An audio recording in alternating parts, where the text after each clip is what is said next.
राधे राधे, जय श्री कृष्णा। दोस्तों, सन 2016 में एक हवाई जहाज़ हवाई अड्डे से उड़ान तो भरता है और वह जब आसमान में लगातार रफ्तार बढ़ाने में लगा हुआ था, बिल्कुल एक संतुलित अवस्था में आगे बढ़ रहा था, तभी अचानक उस पायलट को कुछ ऐसा नज़र आता है उसके रडार पर।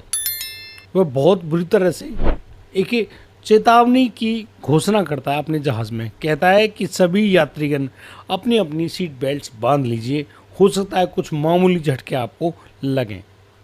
लेकिन दोस्तों, जैसे जैसे वो जहाज़ आगे उस तूफान में फंसता चला गया, उस जहाज़ ने अपना पूरा संतुलन खो दिया और अचानक से वह जहाज़ अपनी जो उसने ऊंचाई पकड़ रखी थी उसको खोना शुरू कर दिया और फिर एक ही झटके में आसमानी बिजली उसके ऊपर गिरी और वो जहाज़ सीधा जो नीचे समुद्र था उसमें ध्वस्त हो गया।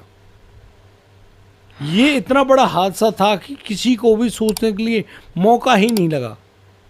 ये 32 लोग, यानी कि 30 तो उसमें यात्री सवार थे और एक पायलट और एक एयर होस्टेस, ये लोग उसी समय उस जहाज़ में मारे गए। वो डूब गए, पता नहीं किसने कैसे अपनी जान बचाई या नहीं, किसी को उसके बारे में कोई जानकारी नहीं है। और तो और यहाँ जिस हवाई अड्डे से उस जहाज़ ने अपनी उड़ान भरी थी वो उनके रडार से अचानक गायब हो गया।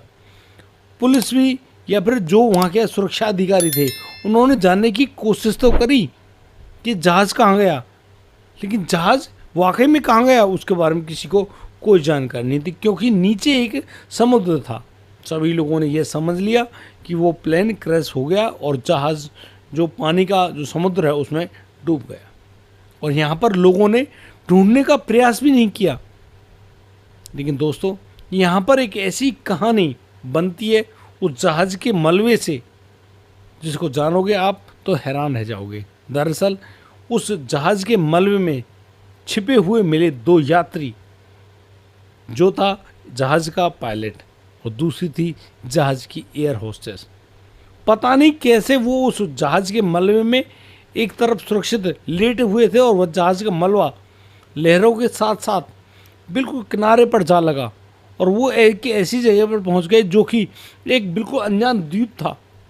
अब वो वहाँ से कैसे जाएंगे, कहाँ जाएंगे, किसी के पास कोई जानकारी नहीं थी। लेकिन दोस्तों, उस अनजान द्वीप पर वो पायलट और वो एयर होस्टेस अचानक से ऐसी स्थिति में पहुंच गए, वो एक एक दाने को खाने के लिए मजबूर हो गए। वो इतने परेशान हो गए कि वो कैसे जिए।